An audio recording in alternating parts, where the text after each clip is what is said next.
మానవ జన్మ వృథా కావొద్దు. తప్పును ఎలా సరిదిద్దుకోవాలో తెలుసుకోండి.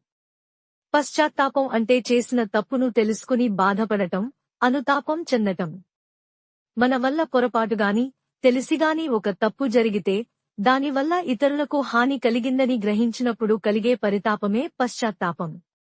ఒకవేళ చేసిన తప్పు క్షమించరానిదైతే, తగిన శిక్షను కూడా అనుభవించక తప్పదు. మహాభారతం ప్రకారం పరోపకారం పుణ్యం, పరపీడనం పాపం. అభిమన్యుడి కుమారుడు ఉత్తర గర్భంలో ఉండగా అశ్వత్థామ పాండవుల వంశాన్ని నాశనం చేయాలనే దురుద్దేశంతో బ్రహ్మాస్త్రాన్ని ప్రయోగించి గొప్ప తప్పు చేశాడు.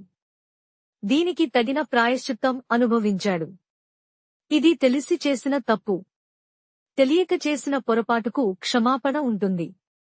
తప్పు చేయడం వల్ల ఎవరికైనా నష్టం జరిగితే దానికి పరిహారం చెల్లించాలి. న్యాయస్థానం జరిగిన